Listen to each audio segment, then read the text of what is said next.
and welcome to the Bright Minds of E-commerce podcast. I'm Dana, founder of Bright Red Marketing, your e-commerce advertising specialists. Today we are here with Tasha from Jubly-Umph. Tasha started Jubly-Umph in 2009 selling handmade jewellery at Melbourne craft markets, and in the last 10 years has grown her brand to six figures and being stocked in hundreds of stores worldwide. Jubly-Umph makes little reminders that you can wear every day, reminders that you are smart and brave and strong, and reminders to celebrate the things that make us different because they are our strengths. I love everything Jubly-Umph stands for, and I'm so excited to share Tasha's story. So let's get into it. Welcome to episode 13. Hi, and welcome to the Bright Minds of E-commerce podcast. Today we are here with Tasha from Jubly-Umph. Hello. Hi, thanks so much for having me. Thank you so much for being here. So for those people who don't know who you are, can you tell us a little bit about Jubly-Umph and how it started? So Jubly-Umph is an Australian brand, and I basically create art pins and T-shirts to help people express themselves and be proud of their passions. So whether it's they're book lovers or craft addicts or people who just feel a bit different from everyone else in society, you're my people, basically. I love it. So how did the concept start? How did it turn from just a thought to a full-blown business? So originally I sort of started the business because I really, really didn't want to get a real job. I didn't want to go and work in an office. And I just come back from traveling overseas and I thought I want to start making my own jewelry. So I handmade some jewelry and started selling them at Melbourne markets. Awesome. And how did that turn into what Jubly-Umph is now? It's been a very gradual process. So I've been running the business for about 11 years now. And there was a real evolution from sort of maker to manufacturer and then really growing the brand and the brand identity. And it's been a really gradual process. I didn't start off doing any marketing courses or business courses. It was all just learning things all the time. And once I went more online and really concentrated online, growing and trying to find sort of my people out there. And it was much easier actually when I went online. Yeah. So how did you kind of find that process of going online and, really, you're really starting to scale now. Kind of how has that developed? I think really putting effort into, once I realized I needed to, firstly that I was running a business, there's a big leap I think a lot of people make between being a maker to a business person. And once you realize that what you're doing is actually running a business, I then started concentrating on understanding a little bit more about that, about sort of customer acquisition and really speaking directly to the people who are part of my, I don't like the word tribe, but the group of people out there. Yeah. Oh, awesome. So obviously you create kind of collections of products. If you haven't seen Tasha's products, you have to go look at her website. Her stuff's amazing. But tell us a little bit about that creative process of creating a new collection.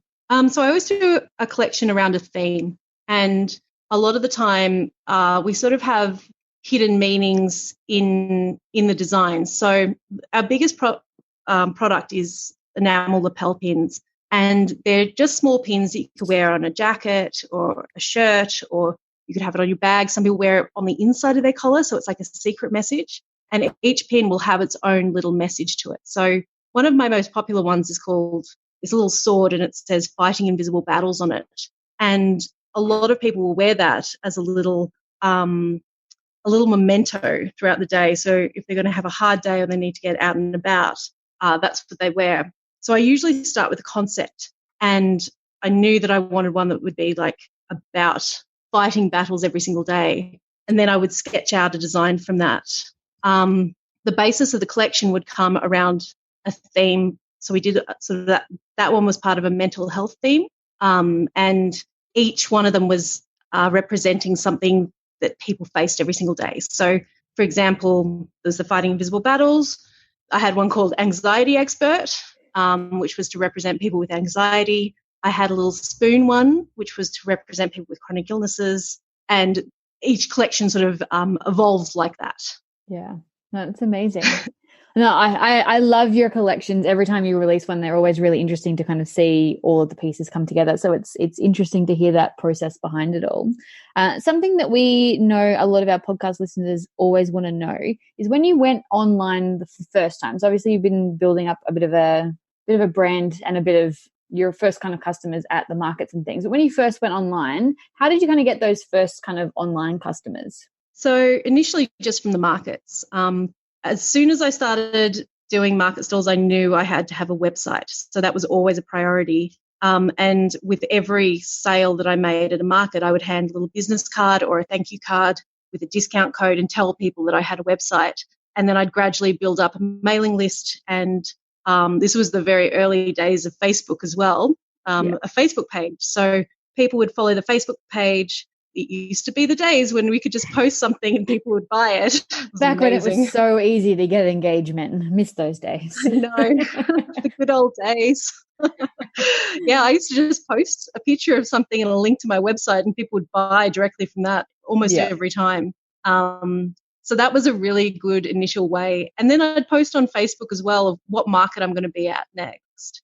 And that was a really good way of initially getting people to the website and build up a marketing list. Yeah, I love that your first customers really came from that kind of personal connection of meeting people at markets and then funneling them into your website. I love that. I still have people who met me for the first time we used to do Rose Street Artist Market in Fitzroy, and I still have people that still buy and still follow and still come and say hi to me at other events. Yeah. That, joined then. That's amazing. How much has your product changed since then? Like, is it still very much along the same sort of lines, or is the product range changed since then? The product range changed in terms of what I offer. I originally started out hand-making jewelry, so it was necklaces, earrings, some brooches as well. And it sort of evolved every couple of years. I've changed a little bit. I've changed the style. I've changed the artwork. It's all loosely sort of tattoo-based, so a lot of the designs look a little bit like tattoo designs. And that's a style that I really love in jewelry. And when I first started, it was all based around the idea of you could have a little thing like a tattoo that you could wear every day, but you didn't have to commit to a tattoo. Yeah. So it went from the evolution of jewelry. Then I did some handbags. I did a range of wallets and handbags, and then T-shirts, and then tote bags, and now lapel pins. Yeah. Amazing. So when you started to move your business online, is there anything that you'd wish you'd kind of done in those days of your business that would have made scaling now easier? Like, are there any lessons that you've learned that other people listening can now avoid from hearing your stories? I wish I'd learnt about marketing earlier. I sort of had a vague sense of what it was to market to people, but the idea of really capturing their data, as in an email address or something that you control, and then using that to market to, even though I was doing that, I didn't really understand what I was doing. And if I'd had a better understanding of that earlier on, I think I'd have a very different business today. Yeah. No, that's a good lesson, I think, especially the way Facebook's going too. If you'd put all of your money and all of your time and investment into just building up that Facebook page organically and you weren't collecting email addresses, when Facebook's kind of algorithms changed, you don't own that. So it's really, I suppose, an important thing for people to know is to make sure you're collecting things that you own. Yes. And it's the most personal way you can get in touch with people as well. I mean, everybody has an email account, and if they trust you enough to give you their email address, it's a really powerful way to communicate with them. Yeah, definitely. And I know a lot of people say, email open rates aren't that great anymore. But I was at a marketing conference the other day and they're like, are email open rates not great anymore, or are you just sending meaningless rubbish content? Yeah. And I think a lot of people are just sending meaningless rubbish content to people that probably shouldn't be on the list in the first place and wondering why their email rates are so low. The clients that we have that send emails get really great email rates because they're sending the right kind of content to the right kind of people. And I imagine that's similar with your audience. I mean, I always open your emails. Yeah, I get roughly 35 to 40% open rates. Yeah, which is unheard of, industry speaking. Yeah, and I think you're right. It's all about providing value to people. Like it's not about you, it's about them. and they're the most important people out there. And I think a lot of marketers forget that. Oh, 100%. And you got to remember, you're sending an email to someone who's probably receiving 20, 30 other emails that day. Like, why would I want to read yours instead of someone else's, or just delete them all? Like, that's why I'll use a lot of emojis in mine too, because emojis really stand out. We love emojis. I love it. Alrighty. So I know that you have faced a lot of copycats over the years. Is there anything that you do to kind of help protect yourself? I mean, I know that a lot of your audience kind of have your back on that one and kind of inform you so you can do things about it. But is there anything that you do to kind of protect yourself from that? I think copycats are sort of inevitable, especially if you've got something that's really unique. And I mean, there are a couple of things you can do about it. You can definitely try and stop it where possible. It's great when your audience are right on the ball. And like you said, a lot of my customers will message me as soon as they see, like they recognize the designs. And then we try to get on top of it as quickly as possible. But unfortunately, with companies like AliExpress, things get ripped off, and it can be really hard to fight that. In the long run, I think you've just got to move on, and you've got to be constantly bringing out new things. If you just concentrate on old stuff you've done and trying to protect that endlessly, it can be really draining. So I'm all about killing off old designs once I feel like they've run their course, and just making new things for people all the time.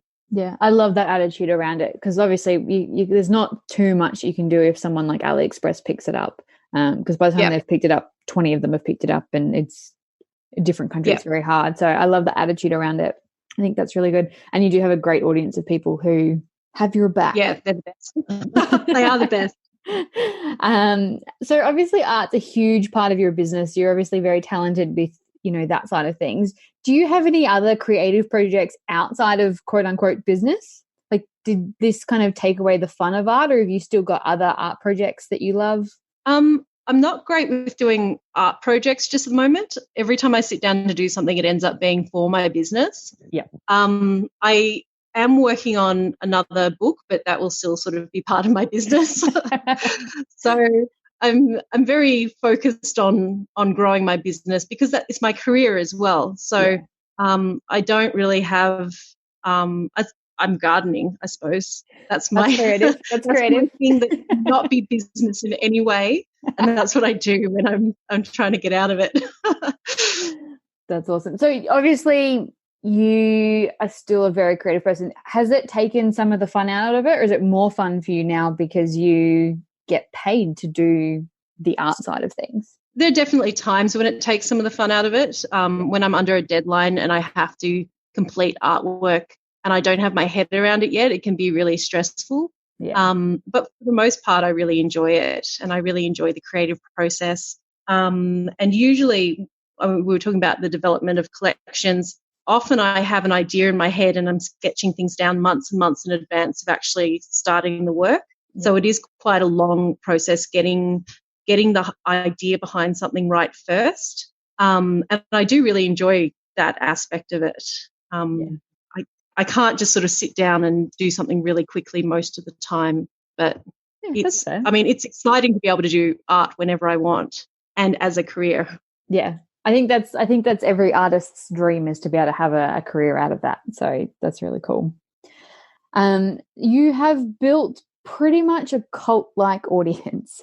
Is there anything that you think you have done to build such an involved and invested audience that maybe others can learn from? I think really listening to your audience is very important. They will tell you everything you need to know about marketing to them if you only ask them. And we do things like we do surveys of our customers to find out not just would they buy this, would they buy that. In fact, we almost never ask those questions. It's all about, like, what are you passionate about? What cause is close to your heart? What movies do you like to watch? Things that people are really excited to talk about. And I think when you get those answers out of people, it really connects you to them. So I think really finding that sort of small group of people, the niche they call them, I suppose, and really understanding them and creating things for them specifically, that's been a big part of it. Yeah. Is that where you get some of your inspiration for those collections? Is from those kind of surveys Yes, and things? definitely. Yeah, the mental health collection in particular, which was a really big one for me last year, and it was really hard to do because I've had a lot of problems with anxiety myself, and I was really nervous about launching that collection. It went really well because I had so much feedback from, we've got a Facebook group as well, and I throw ideas at them and I show them my sketches and they help with the design process. And they were really fundamental to making sure that those designs came out just right. Yeah, that's amazing. So you said you've got a big Facebook group and they're helping you that kind of collaborative process. Are there any kind of like pros and cons to having that level of involvement? Obviously, there's some really significant pros. Is there like any downsides to that, or how do you kind of manage that, I suppose? Yeah, it can take a bit to manage a group like that, and I do have help managing it, which is great. You've got to be right on the ball if any arguments break out. It's very rare in my group because we've sort of cultivated the type of atmosphere we want. Yeah. Like there's no nastiness, there's no sort of negativity to it. Everybody who's part of that group really enjoys being part of the group, as far as I know. So it's more just the management. Like you've got to engage with people a lot. We don't like to make it salesy too much. Like occasionally I'll throw a few things in there that'll be a group special, but it's more about really being in touch with my die-hard biggest fans. Yeah, amazing. So you were recently featured in a Facebook case study, which is very exciting, for using your Facebook ads to expand into the US. Can you tell us a little bit more about that expansion process and then also what it's like to be approached by Facebook? Because that's really cool. Yeah, it was a great experience. We ran a case study where we were doing a split test between two different audiences, one which was a lookalike audience and the other which was a broader audience looking at specifically people who liked books and crafts, which are my customers. And we just ran it for 10 days and we came out with some really firm conclusions that the lookalikes is the best audience to use. And then Facebook put that all together into a beautiful document and published it. So, yeah, it was a really good experience.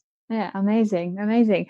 Is there anything else that you think we haven't covered that our listeners might like to hear about the journey of Jubly-Umph, how you kind of scaled your business, any of the behind the scenes, those sorts of things? I mean, I've made a lot of mistakes along the way. I think anybody who's run a business for 11 years and hasn't made any mistakes is probably lying to you. What are some of these mistakes that other people can learn? You don't have to go through them all because I've been in business for 10 years. I know there's also lots of mistakes. Yes. I think mistakes is one of those things that people should actually talk a bit more about because especially when I was starting out in business, you look at the big players and you just think, oh, they're amazing. They've never done anything wrong. And it's just not true.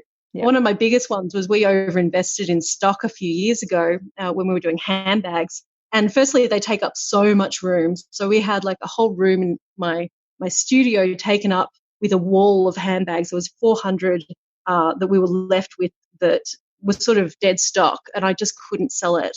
And we had taken out a loan for it as well. And it was the thing that I could not get rid of. And eventually, like we just had them hanging around for ages and ages and ages. And they were beautiful handbags. It was just really hard to sell them.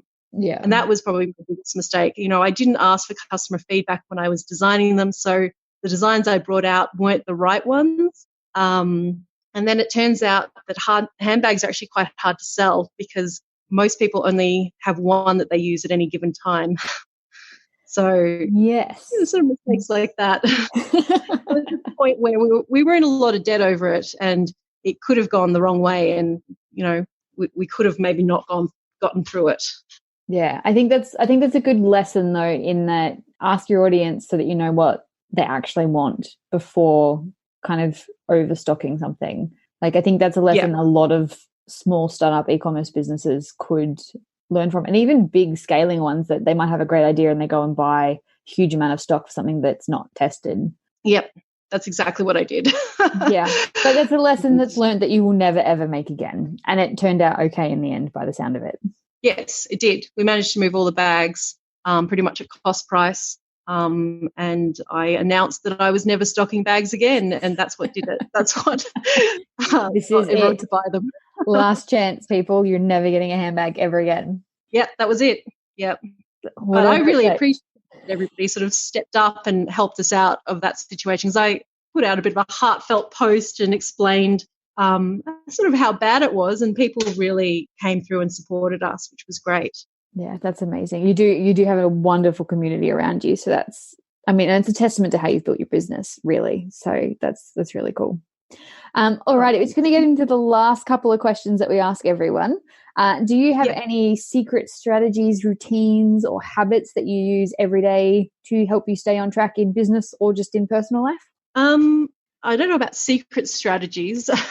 I'm not great at, I'm like not a meticulous planner of a person. I sort of have a list that goes in my head all the time, but I've started using Trello on a day-to-day basis to keep track of sort of the 3 most important things I should be doing for the day. And that's made a big difference to having a bit more focus. Yep. So I think there's some great apps out there that can really help you along in business. And if you can find the ones that work for you, then stick with them.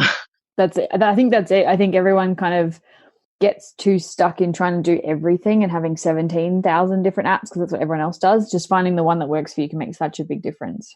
Yes. And I also like asking that question because I feel like it just gives people a real answer. Like, you don't have this like mythical diary that's organized in 17-point form to like organize your business. Like, you have a Trello board with 3 things, and that's what you do to keep on track. Like, I think it kind of normalizes the fact that we're not all superheroes that have crazy advanced systems and things. Like, we're all just kind of doing what we can. Yes. I still make notes on little bits of paper and leave them all over the place.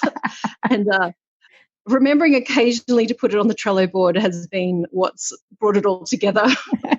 I love it. I also love that you went from like paper notes to basically an online sticky board. Like, that's what Trello is. It's just like notepads on a screen. That's exactly it. Do you have a favorite business book? I think there was one that was really part of my turning my business around, because when I went from the sort of maker position to the I run a business position, it is a real mind shift. And a big help to that was the what's it called now? Now that you've put me on the spot, the E-Myth. The E-Myth. I can't remember the author off the top of my head. It's one of those ones that's been around forever, and they've actually done a lot of different versions for different industries. And it's really basically written out and explains to you exactly what sort of business that you're running. And it had the effect of really turning my brain around to be, I don't just want to be a maker forever who just is constantly there at a desk making jewelry. I actually want it to be bigger than this, and I want to have it more meaning than that. So that was a big one for me. Yeah, it's a very, very good book. So that's a good recommendation. Favorite podcast?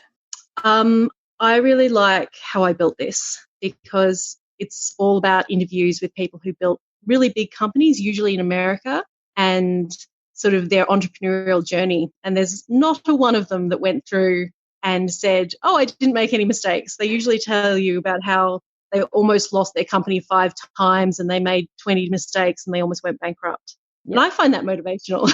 I think it's real though. Like, I really hate listening to stories where everyone's like, oh, look at me, I'm so successful and look at all the amazing things I did. Like, that's not real. Like, when did you really lose everything? Yeah. So that's my favorite one. I'm constantly waiting for the next episodes to come out. Yeah, it's a good one. Awesome. And if people want to come find you, what's the best way for them to do that? They can come visit my website. It's www.jubly-umph.com. I usually have to spell it because people usually go, Jubly what? So we'll also put the link in the show notes, people. If people can remember my business name, then you're in the club. I like it. All right. Well, thank you so much for joining us. It's been an absolute pleasure having you on the show. Thank you so much for having me. All right. Have a good night. Thanks. You too. Bye. thank you for listening to the 13th episode of the Bright Minds of E-commerce podcast. Don't forget, we load all of the links and show notes onto our website. You can find everything at www.brightredmarketing.com.au/show notes/episode 13. The link will also be available in the episode description. Thanks so much for listening.